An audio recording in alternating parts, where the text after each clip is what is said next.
بسم اللہ الرحمن الرحیم۔ بادشاہ اور ملکہ بہت دنوں بعد دوسرے ملکوں کی سیر کر کے واپس اپنے محل آئے تھے، اس لیے ان کے آنے سے پورے محل میں خوشی کی لہر دوڑ گئی۔ تینوں شہزادے سلطان، ارسلان، رضوان اور ان کی چھوٹی بہن شہزادی سلطانہ سبھی بہت خوش تھے۔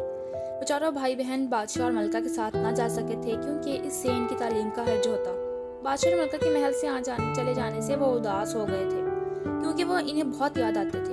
ان سے جدائی کے دن انہوں نے بڑی مشکل سے کاٹے تھے۔ بادشاہ اور ملکہ چہروں سے کچھ پریشان نظر آ رہے تھے۔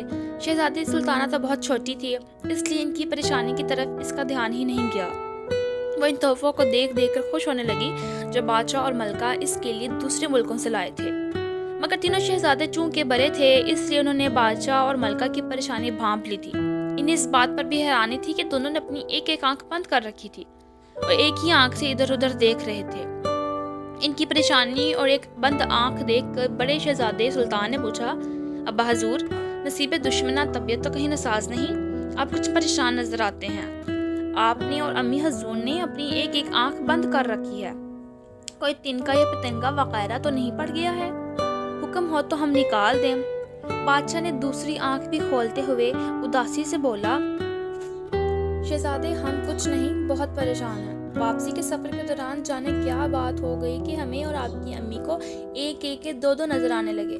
اسی وقت ہمارے سامنے تم چاروں کھڑے ہو مگر ہمیں 8 نظر آ رہے ہیں۔ ملکہ بھی انہیں دو دکھائی دے رہی ہے۔ ایک آنکھ بند کر لے تو ٹھیک نظر آتا ہے۔ ملکہ نے بھی اپنی دوسری آنکھ کھول لی تھی۔ وہ بولی، میری بھی یہی حالت ہے، میں بھی اپنی دونوں آنکھوں سے اس وقت 6 شہزادوں، 2 شہزادیوں اور 2 بادشاہ سلامت کو دیکھ رہی ہوں۔ ایک آنکھ سے دیکھو تو ایک ہی نظر آتے ہیں۔ چاروں بچے یہ بات سن کر گھبرا گئے اور پریشانی کی عالم میں ایک دوسرے کو دیکھنے لگے۔ بادشاہ نے ان کی گھبراہٹ محسوس کر لی۔ وہ اس بات پر بہت خوش تھا کہ اس کے بچے اپنے ماں باپ سے بہت محبت کرتے ہیں اور اسی لیے ان کی تکلیف کا سن کر پریشان ہو گئے ہیں۔ انہیں تسلی دینے کی خاطر اس نے کہا، فکر کی بات نہیں، جب ہم ایک آنکھ بند کر کے دیکھتے ہیں تو ہمیں ہر چیز پھر ایک ہی نظر آتی ہے۔ جب ہم ایک آنکھ سے ہی دیکھتے دیکھتے زندگی گزار لیں گے۔ منجلے شہزادے ارسلان نے جلدی سے ایک کنیز کو بھیج کر شاہی طبیب کو بلوایا۔ شاہی طبیب نے بادشاہ اور ملکہ کا تفصیلی معائنہ کر کے مایوسی سے سر ہلا دیا اور بولا، ایک ایک کے دو دکھائی دینے والی اس بیماری کا کوئی علاج میرے پاس نہیں ہے۔ میں نے اس بیماری کے بارے میں اپنے بزرگوں سے سن رکھا ہے۔ بادشاہ سلامت اور ملکہ صاحبہ صرف اسی صورت میں ٹھیک ہو سکتے ہیں کہ جادو کے پہاڑ کی چوٹی پر لگے عجیب و غریب رنگ برنگے درختوں سے سیب توڑ کر لائے جائیں اور انہیں کھلا دیے جائیں۔ اس کے علاوہ کوئی علاج کارگر ثابت نہیں ہوگا۔ مگر اس جادو کے پہاڑ پر پہنچنا آسان کام نہیں۔ ایک بہت بڑا خوفناک شیر پہاڑ والے راستے کی پہریداری کرتا ہے اور بڑے بڑے خطرناک پرندے پہاڑ پر منڈلاتے رہتے ہیں۔ تینوں شہزادے ایک ساتھ بولے، کوئی بات نہیں، ہم جادو کے پہاڑ پر سے سیب لائیں گے۔ ہم سے اپنے ابا حضور اور امی حضور کی پریشانی نہیں دیکھی جاتی۔ اس وقت بادشاہ کی دونوں آنکھیں کھلی تھیں۔ اس نے تینوں شہزادوں کو دیکھا اور گھبرا کر کہا، اگر تم 6 کے 6 چلے گئے تو محل کی تنہائی ہمیں کاٹنے کو دوڑے گی۔ چھوٹے شہزادے رضوان نے مسکرا کر کہا، ابا حضور آپ فکر نہ کریں، ہم صرف 3 ہی جائیں گے، بقیہ 3 کو محل میں ہی چھوڑ جائیں گے۔ اگلے روز وہ تینوں شہزادے اپنے سفر پر روانہ ہو گئے۔ وہ چلنے لگے تو شہزادی سلطانہ بھی ضد کرنے لگی کہ وہ بھی ان کے ساتھ جائے گی۔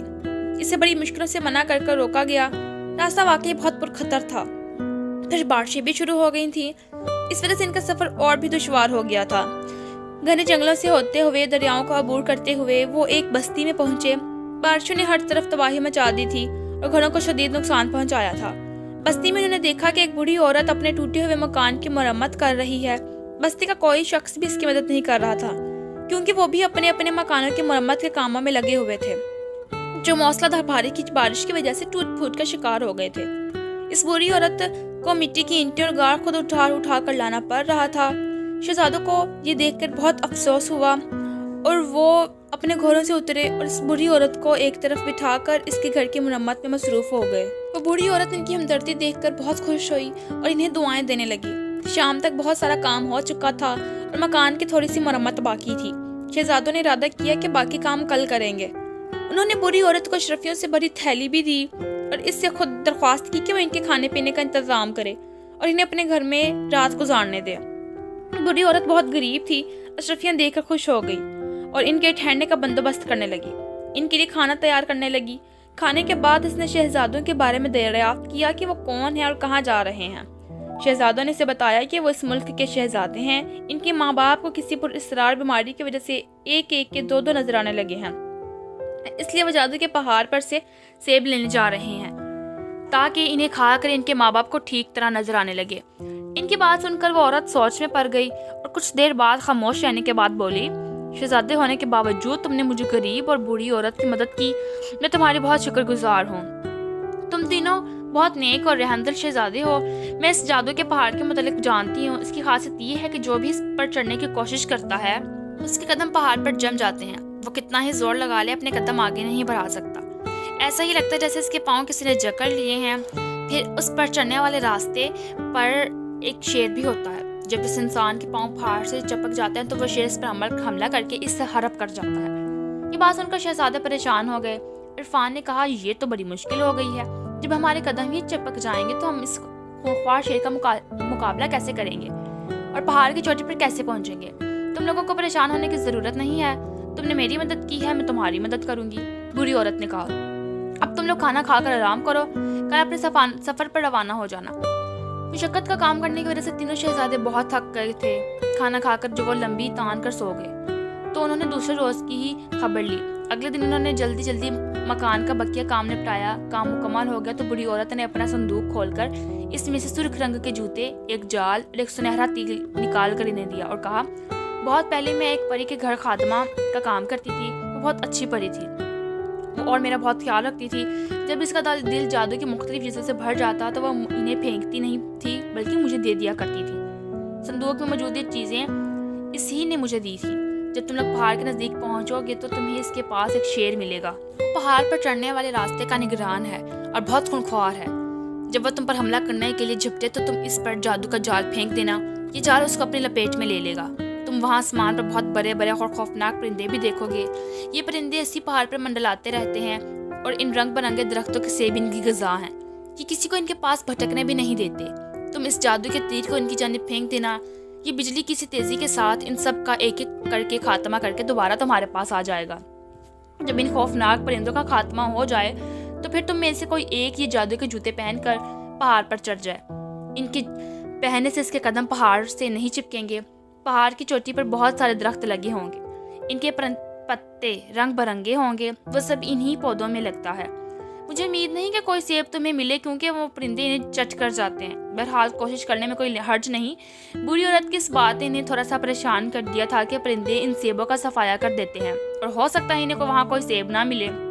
بہرحال انہوں نے تمام چیزیں لے کر اس بوڑھی عورت کا شکریہ ادا کیا اور دوبارہ اپنے سفر پر روانہ ہو گئے۔ ان کے گھوڑے آرام کرنے کی وجہ سے تازہ دم ہو گئے تھے، اس لیے وہ جلد ہی منزل مقصود پر پہنچ گئے۔ جیسے ہی وہ اس پراسرار پہاڑ کے نزدیک پہنچے، ان کے کانوں میں شیر کے دھاڑنے کی آواز آئی۔ پھر انہوں نے دیکھا کہ ایک بہت بڑا شیر دوڑتا ہوا ان لوگوں کی جانب آ رہا ہے۔ شہزادے ارسلان نے جلدی سے جادو کا جال نکالا اور شیر کی طرف اچھال دیا۔ جال اڑتا ہوا گیا اور شیر پر جا گرا اور اسے اپنی لپیٹ میں لے لیا۔ شیر بے بس ہو گیا اور تیز آواز میں دھاڑتے ہوئے جال سے نکلنے کی جدوجہد کرنے لگا۔ عین اسی وقت انہیں اپنے سروں کے اوپر پرندوں کے پھرپھرانے کی آوازیں سنائی دیں۔ انہوں نے اوپر دیکھا، کیا دیکھتے ہیں کہ بہت سارے دیوقامت پرندے خوفناک آوازوں میں چیختے ہوئے ان کے سروں پر منڈلا رہے ہیں اور ان پر جھپٹنے کی فکر میں ہیں۔ سب سے چھوٹے شہزادے رضوان نے جادو کا سنہرا تیل نکالا اور ان پرندوں کی جانب اچھال دیا۔ ایک بجلی سی کڑکی اور جادو کا تیر برق رفتاری سے آسمان پر اڑتے ہوئے پرندوں کی جانب لپکا اور پل کے پل میں ایک کے بعد ایک ان کا خاتمہ کر کے دوبارہ شہزادہ رضوان کے پاس آ گیا۔ راستہ صاف دیکھ کر بڑے شہزادے سلطان نے بری عورت کے دیے ہوئے جادو کے جوتے پہنے اور بھاگ کر پہاڑ پر چڑھ گیا۔ وہاں اس نے رنگ برنگے درخت دیکھے جو کہ تاروں کے تار نظر آ رہے تھے، مگر اسے بہت مایوسی ہوئی، ان پر سیب نہیں لگے ہوئے تھے۔ اس بوڑھی عورت کی بات سچی لگی، ان پرندوں نے سارے سیب کھا لیے تھے۔ شہزادہ سلطان نے سوچا کہ ان کا اب یہاں آنا تو بے سود ہی رہا۔ نا امیدی کے عالم میں اس نے ہر درخت کا جائزہ لینا شروع کر دیا۔ بہت ڈھونڈنے کے بعد اسے ایک درخت میں ایک سیب نظر آ ہی گیا۔ وہ گھنے پتوں میں چھپا ہوا تھا، اس لیے پرندوں کو نظر نہ آ سکا۔ شہزادہ سلطان نے اسی کو غنیمت جانا اور اسے توڑ کر اپنی جیب میں رکھ لیا اور بھاگ کر پہاڑ پر سے اتر کر اپنے بھائیوں کے پاس آ گیا۔ اس نے اپنے دونوں بھائیوں کو بتا دیا تھا کہ اسے صرف ایک ہی سیب ملا ہے۔ وہ بھی بہت افسوس کرنے لگے۔ جب وہ واپسی کے لیے مڑے تو شیر نے گر گرا کر کہا، مجھے آزاد کر دو، میں وعدہ کرتا ہوں تمہیں کوئی نقصان نہیں پہنچاؤں گا۔ شہزادوں کو اس پر رحم آ گیا۔ انہوں نے اسے آزاد کر دیا اور وہ بھاگ کر پہاڑوں پر چڑھ کے نظروں سے غائب ہو گیا۔ شہزادہ ارسلان نے جادو کے جال کو بھی اپنے تھیلے میں رکھ لیا اور پھر تینوں شہزادے واپس ہو لیے۔ وہ سب سے پہلے بوڑھی عورت کے گھر گئے اور جوتے، تیر اور جال کو اس کے حوالے کر کے اس کا شکریہ ادا کیا۔ شہزادوں نے اسے بہت ساری اشرفیاں بھی دیں جنہیں پا کر بوڑھی عورت خوش ہو گئی۔ ایک رات اور ایک دن کے سفر کے بعد تینوں شہزادے خیریت سے محل پہنچ گئے۔ ملکہ انہیں دیکھ کر خوش ہو گئی تھی۔ اس کی دونوں آنکھیں کھلی ہوئی تھیں۔ اس نے کہا، میں بہت خوش ہوں، میرے 6 کے 6 شہزادے گھر لوٹ آئے ہیں۔ بادشاہ کی ایک آنکھ بند تھی۔ وہ حیرت سے بولا، پیاری ملکہ، ایک آنکھ بند کر کے دیکھو، شہزادے تو 3 ہی ہیں۔ ملکہ شہزادوں کے صحیح سلامت لوٹ آنے پر بہت خوش تھی، اس لیے بادشاہ کی بات سن کر ہنس پڑی اور اپنی ایک آنکھ کو ہاتھ سے ڈھانپ کر شہزادوں کو دیکھنے لگی۔ شہزادہ سلطان ادازی سے بولا، امی حضور، وہاں درخت سے ہمیں صرف ایک ہی سیب ملا ہے۔ کوئی بات نہیں، یہ سیب بادشاہ سلامت کھا لیں گے۔ میں تو محل ہی میں رہتی ہوں، مجھے 2 نظر آئی یا 4، کوئی فرق نہیں پڑتا۔ تمہارے ابا حضور کو تو دربار لگانا پڑتا ہے، حکومت کے کام چلانے کے لیے سب لوگوں سے ملنا پڑتا ہے۔ وہ سیب کھا کر ٹھیک ہو جائیں تو بہتر ہے۔ نہیں ملکہ، ہم اتنے خود غرض نہیں ہیں کہ ہماری آنکھیں تو ٹھیک ہو جائیں اور ہماری پیاری ملکہ کو ایک ایک کے 2 نظر آئیں۔ ہم یہ سیب نہیں کھائیں گے۔ اسی وقت شہزادی سلطانہ وہاں آ گئیں۔ اسے دیکھ کر ملکہ بولی، نہ آپ کی نہ میری، یہ سیب کون کھائے گا اس کا فیصلہ ہماری بیٹی کرے گی۔ شہزادی سلطانوں کو ساری بات کا علم تھا اور وہ جان گئی تھی کہ اس کے بھائیوں کو صرف ایک ہی سیب ملا ہے۔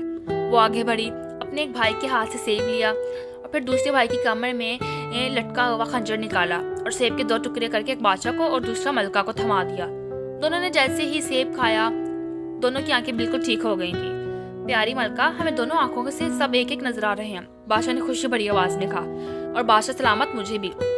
ملکہ چہک کر بولی، اللہ کا شکر ہے، یہ سب میری عقل مند شہزادی کی وجہ سے ہوا ہے۔ شہزادہ سلطان نے کہا، سیب کو آدھا کر کے کھلانے کی ترکیب تو ہم میں سے کسی کے ذہن میں نہیں آئی تھی۔ ماشاءاللہ، ہماری بہن تو بہت عقل مند ہے، ہم بہت خوش نصیب ہیں۔ اللہ نے ہمیں بہادر شہزادوں اور عقل مند شہزادی سے نوازا ہے۔ بادشاہ نے کہا۔ اپنی تعریف سن کر شہزادی سلطانہ خوش ہو گئی اور شہزادہ سلطان کا ہاتھ پکڑ کر بولی، چلیے اب اسی بات پر مجھے اپنے گھوڑے پر بٹھا کر میدان کا ایک لمبا چکر دلوا کر لائیں۔ اسی خوشی میں ہم بھی اپنی بہن کے ساتھ باہر گھومنے جائیں گے۔ شہزادہ رضوان نے شہزادہ ارسلان کو دیکھتے ہوئے ہنس کر کہا، اور پھر وہ سب باہر نکل گئے۔